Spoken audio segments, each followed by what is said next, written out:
Hey, welcome back to part 2 of a special interview with CEO Mark Ashton. Promotion to the Premier League is secured. Part 1 looked through a brilliant season, but Mark, it's so important to note that things change, things move on, and anyone working at the club, it's very clear from the start of this week you've come in and the mind's on what's ahead. It's not on celebrating the past, it's on business. There's a lot of work to do this summer.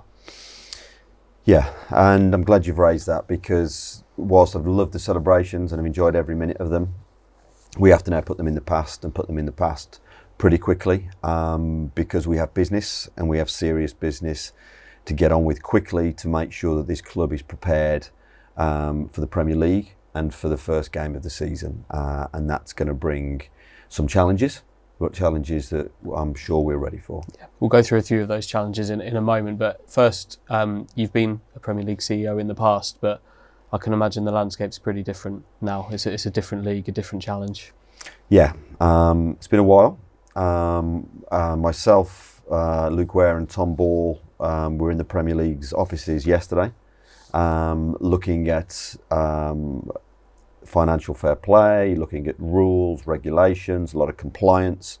We had 3 or 4 hours in detail with them, and that was good, because we need to know the detail, because it's the detail that catches you out if you're not ready.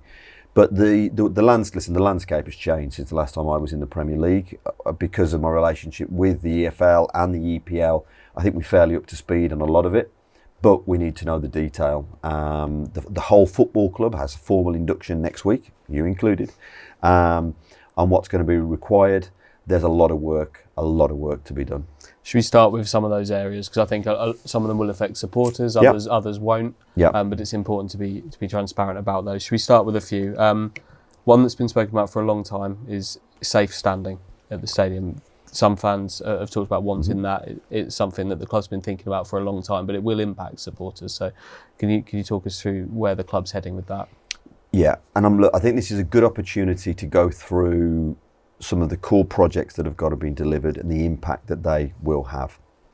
And before we do that, and I'm happy to go through the safe standing as one, I said to you before, fan base here has been incredible since the day we started. And people will see that there's been a lot of changes in infrastructure to the stadium, a lot of changes behind the scenes.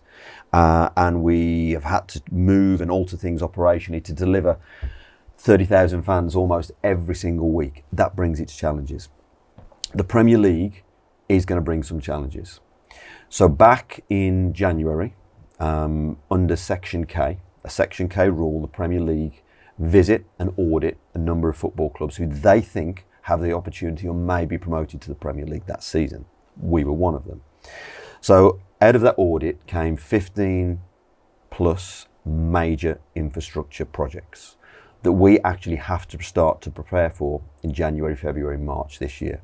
We have to get the orders in place. We have to have the work set so that when you are promoted, you hit the button. You haven't got 2 or 3 months to do your preparation work. You've got to be ready to go. And you have to prove to the Premier League that you are ready to go. So those infrastructure projects are going to start now. And to be honest, some of them have already started. But what I would like to say to the fan base is this. Some of these projects that we're going to go through now will have an impact on fans. These projects have been thought through in detail. We have challenged ourselves. We've worked with the local authority. We've worked with key stakeholders to come up with what we believe are the best solutions. With any team that performs on the pitch, there is a team that sits behind the team here at Portman Road that works tirelessly, whether that's in ticketing, retail, operation, media, comms, finance, etc. That team is stretched right now, and they are working tirelessly to make sure we are prepared for the Premier League. And the one thing I'm going to ask the fans is to be understanding of why we're making some of the changes. That may mean that you have sat in a specific seat in this stadium for a long time, but you may not sit in it next season, because we are going to have to move some people. There is no choice. So please don't complain to the staff that you're having to move seat. That decision has been made, and it's been made for a reason. And again, I would ask the fantastic way the fan base's approach changed in the past to do the same again, because these are changes we have no choice other than to make. So you started with safe standing. We've talked about safe standing for a while internally, and we are going to introduce some safe standing for the start of next season. So that will be in upper cobbled.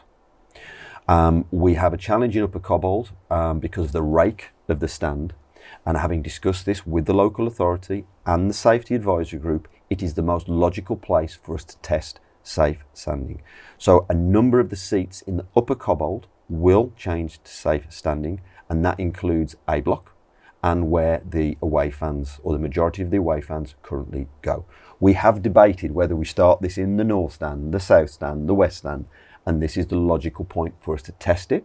And if it works well, we will then communicate with fans and explain that, but we will have some safe standing in for the start of next season. You've addressed it already, seat moves, an inevitability given some of the rules from Premier League. Can you maybe run us through the reasons why, some of the requirements that may mean people do have to move seats within the stadium? We will have circa 750 season ticket holders who will be relocated to other places in the stadium. Why? Well, we currently give, under Football League rules, circa 2,000 tickets to away fans. That now has to increase to 3,000. And again, we've looked at the different options. The increase from the 2,000 to the 3,000 will be predominantly upper cobbled and S block in lower cobbled. What I would ask fans to do is just breathe. Please do not contact the ticket office or customer services trying to get ahead of this. We know who you are, and we will be in contact with you really, really quickly, and we'll give you alternatives. But it doesn't matter how long you've sat in that seat, you will be moving. And respectfully, I ask you to understand why. We have no alternative. In addition to that, there are camera spaces around the stadium that need to be put in place. In the Championship, we had a six camera feed. We now move to a 46 camera feed in the Premier League, plus VAR. So there will also be moves for some supporters in the upper west stand, because camera points will have to be put in. We have no choice. These have been debated internally and worked through with the Premier League. And again, please don't contact us. We will contact you very shortly and work this through with you. But again, major moves for the stadium. Yes, some other areas too, a new gantry, a new press box, a new TV studio, the cabling that goes with all of those things. They're big jobs here. They're big jobs. Look, there's a whole new TV gantry that needs to be put into the upper west stand that overhangs part of the central executive boxes above the director's box. Again, more camera points. We have no choice. That work has to happen. I think one of the interesting projects that fans will be intrigued by is, if you look at the tunnel area where the team come out, directly above the tunnel you have the safety office with a great big pane of glass. I always think it's probably the best commercial box in the world. Above that, where we have the pitch roof, the roof will be taken off and a third level will be put onto that building. That will be Sky broadcast facility overlooking Portman Road pitch. It's expensive. All of this work is costing several £1 million, but has to be done. You're right. Infrastructure and cabling work around the football club is immense. We've got to upgrade to Premier League standards. There's a lot of work to be done. That runs into the something as simple as the floodlights as well? Yeah. I think our floodlights are currently around 750, 800 wattage. And we've got to go up to around, I think it's 1800 wattage for the whole stadium. That's for the inner bowl. And we'll move to an LED system. So again, the whole stadium is going to look very, very different under lights. But these are minimum requirements. This isn't something we have a choice to do. We have to do it. And we have to do that work now because, one, we've got to be ready for the season. And once the season starts, you can't get the cherry pickers onto the pitch. So all of this has been timed through, and that work again has and will be taking place imminently. Is it fair to say that that's kind of a consequence of this club not being in the Premier League for such a long time, that these requirements just aren't being hit? Is that fair? I think it is, but I think each year the requirements grow. The Premier League is the Premier League. It's the top league in the world, and we have to make sure it hits the right standards. I spoke to a couple of Premier League football clubs and Championship football clubs who'd moved between the two divisions last week, and they've got fairly modern stadia. And they were saying that their costs were still £6 to £7 million to upgrade what I would have said was a very modern stadium. This is an old stadium. It's a beautiful stadium, but it's tired, and we've got to get the basics up to scratch, and we'll be working on that tirelessly now. And Portman Road, again, what I would say to fans is bear with us, because over the next probably 6, 8, 10 weeks, Portman Road is going to be one hell of a building site, but we've got to get on with it. We can hear that in our office, don't worry. The jackhammer. That includes outside the ground as well. The Staples site has already obviously undergone a lot of change, but more to come. Yeah, so we've gone into formal planning now for increased and official car parking for the long term on the old Staples site. But part of the Staples site is what we call the OB compound, and again, that is going to need to be the compound for broadcast. All our games are going to be broadcast worldwide next season, and again, more changes, more work to be done at a substantial cost, but we have no choice. And away from Portman Road, the training ground is a project that supporters will be aware of, but that will progress too. Yeah, look, we're doing major works this summer. The big work on the pitches was done last season. We're extending the gym facility. We're quadrupling the size of the current gym facility for the players, that should be ready for pre-season. And we intend to be in full planning probably in August for the new build, and then want to be on site as soon as we've got that through planning, because whilst the facilities are okay, they're no more than okay. The training ground facilities, as with some of the stadium facilities, have been so left behind the times. They need substantial infrastructure. This takes me back to your question about the investment. We've got substantial money coming in from broadcast revenue, Premier League commercial revenues, but we've got to spend a chunk of that on infrastructure. With the investment money that we've got coming into the football club from the investment and the new shareholders, we can mop up a lot of that, which helps me to have the firepower for cash to spend on players on the pitch. So that balance is key, and it's another reason why us raising the capital from the shareholders was important. Yeah. Does the way that the club sort of works with its owners changed at all into the Premier League? Is the relationship stay the same?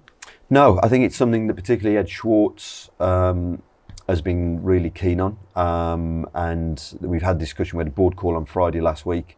They want everything to stay the same. I go back to, we talked this through with the Premier League yesterday. I go back to our super strength is this calmness that the shareholders, in essence, own the capital of the football club, but they allow management to run the football club. And that stability, the ability under pressure for them not to interfere, not to want to be at the training ground, in the dressing rooms. And we all hear the disaster stories where other clubs, these type of things happen. We don't have that here. That gives me the oxygen to do my job, which ultimately gives me the ability to give Kieran the oxygen to do his job, totally unhindered. Same with me, totally unhindered. So our hands are firmly on the steering wheel of the club, and we're so grateful to that. They're so professional. It's perfectly set up through the fund to enable that to happen, and it gives us, I think, the best chance to move forward. So there'll be no changes to that. You've mentioned it already. Clearly, the Premier League, truly global, big business. We've already seen our front of shirt sponsorship announced on a global scale on Sky F1, Ed Sheeran, in Miami. That's a great relationship for the club, isn't it? That's only going from strength to strength. Something else that's just really special. He's a really special man who genuinely cares about his local football club and his local community, asks for so little in return, sponsors the club, had sponsored the club at a top level in League One, had sponsored it at a top financial level in the Championship, and will sponsor it at a top financial level in the Premier League. I can't thank him enough. His family, players have had the chance to spend some time with him. I'm sure the fans have seen that on socials. A world superstar who passionately cares about his local football club. Just brilliant. He's a big supporter, obviously, of the team, like so many others, and I'm sure you've already been stopped and been asked by fans about recruitment for the playing staff this summer. And before we get onto that, it's important to say recruitment extends off the pitch as well, doesn't it? The club will grow off the pitch this summer. Yeah, it will, but not hugely. It's been an interesting debate. We set our standards in League One. I don't know whether you remember, we said we would build Premier League standards, Premier League infrastructure in League One and the Championship that we believe could carry us through to the Premier League. So when you look at staffing off the pitch, there'll be one or two, but there won't be 10 or 20 because we're already there. You know, there will be a growth in the media department. Why? Because it's probably the one area that's going to be stretched with the media demands. Kieran might tweak or turn the backroom staff. He may add one or two to it, but it's no more than one or two. You know, my office, the commercial office, we're already set. So I think off the pitch, we're in pretty good shape. The biggest challenge, let's be really clear, is on the pitch. How are you looking forward to that challenge then? It's the one that supporters will always be asking about, you know that. What can you tell us about summer recruitment? Already begun. Planning has already begun. Kieran's in my office again today, and we're talking through how he wants to the team to thrive in the division and be competitive in the division, the type of players he wants. So we've been working through that. So the recruitment team are now on that. There'll be additions to the recruitment team. There'll be some changes in that. But he's very clear on what he wants, and I think the processes will very much stay the same. It's the type of player, the finances of that player that will differ. And I think for me, the challenge comes, the more you're spending on players, the bigger the finances, the bigger the contracts, the less you can get wrong. So, but we're very clear on what we're doing and what we're looking for. And again, Kieran's in today and we're well and truly underway. Does that recruitment network span to kind of overseas recruitment, do you think? Could that be possible this summer? I'd say it always has. It always has, but the right player has got to pop up and fit the technical and tactical and financial specification, and has got to be the personal fit that Kieran wants. So we wouldn't shy away from that, but we won't just take an overseas player for the sake of taking an overseas player. Look, we've seen it already. The rumour mill is rife. And I would just say to Town fans again, trust us. Don't believe what you're hearing on social media. When it's right, it'll come from the football club and we will tell you what's going on. Don't get drawn into believing what's on social media, because we're a newly promoted football club. We're a strong, financially positioned club, and we will be used by agents and other stakeholders in the game to drive the prices of other players, to drive engagement of other players. Trust the football club.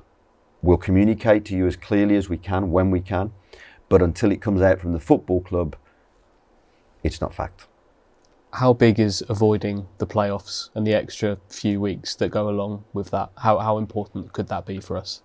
Well, I think you've seen it. Whilst others rest, we work. That's what we do. And I've had senior staff cancel holidays left, right and centre, because we've got a 3-week gap here where we have an opportunity to get ourselves ahead and do our work and not worry about other people. So the team are working extremely hard off the pitch as well as on the pitch. Kieran hasn't had a day off. He's working with recruitment and analysis on what the football department looks like.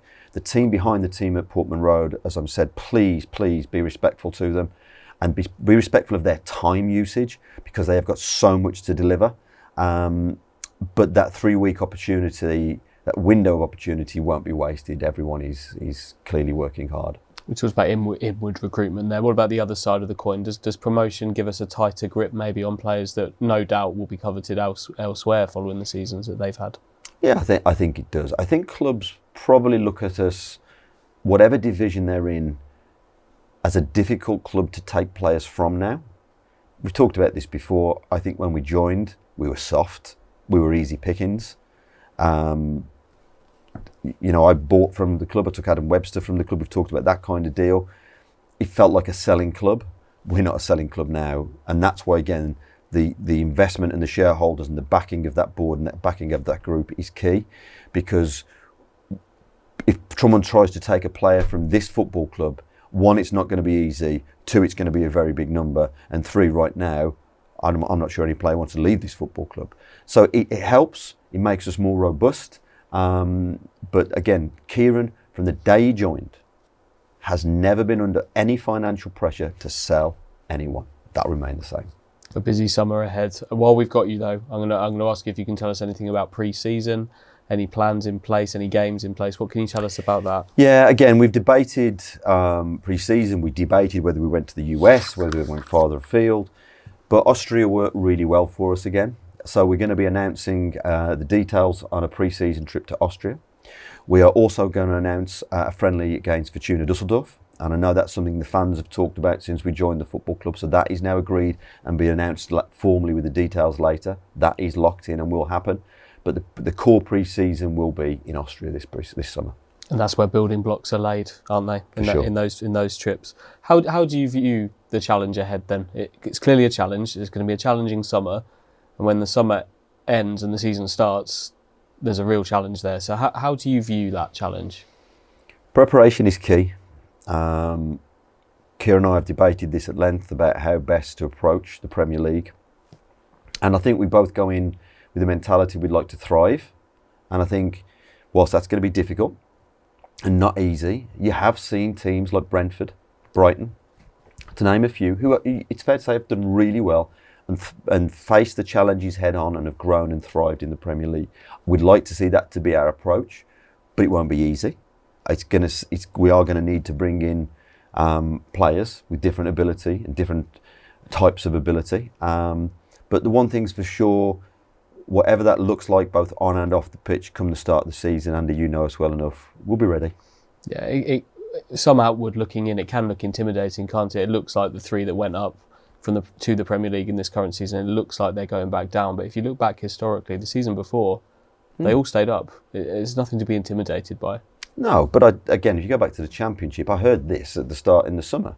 When I said we were going to attack the division, go back to the people who laughed, who thought those weren't probably the most appropriate words to use, because the three parachute payment clubs, the two other parachute clubs, 5 parachute payment clubs, were all going to be too big and strong for us over a 40-plus game season. I don't think so. We had to be effective. We have to be different. We have to be Ipswich. We have to do it our way. We're not perfect, Andy. We just have a way of working that we need to stick to. And again, if anything's easy in life, anybody can do it. So everything we've done, nothing's been easy, but we have to find a way. And what I like about this football club is we find our way. And the one thing I'm looking forward to most is Portman Road and the fans, because I think that will be a challenging place for anybody to come. It's a great way to finish. You mentioned the fans there. Last question, what's your message to the fans at this point as we enter this summer, as we enter the build-up to the Premier League? Start with a thank you again. And it's a word I'm just going to continue to use. I'm so thankful to them. They've turned out in their generations, in their numbers, the club, the town, the county, have just been absolutely incredible. And without them, not a chance could we have done this. We came together, and together we've done something really, really special. So a huge thank you. The last thing I would repeat is them to be kind and respectful to the team behind the team, who's got a hell of a job this summer to get this club ready. So just be respectful to the job that everyone has to do behind the scenes, understand why the decisions have been made, but continue with your fantastic support. Because again, if we genuinely believe we can thrive in the Premier League, we can only do it as one. So again, my message to the fans is thank you, but we need to go again.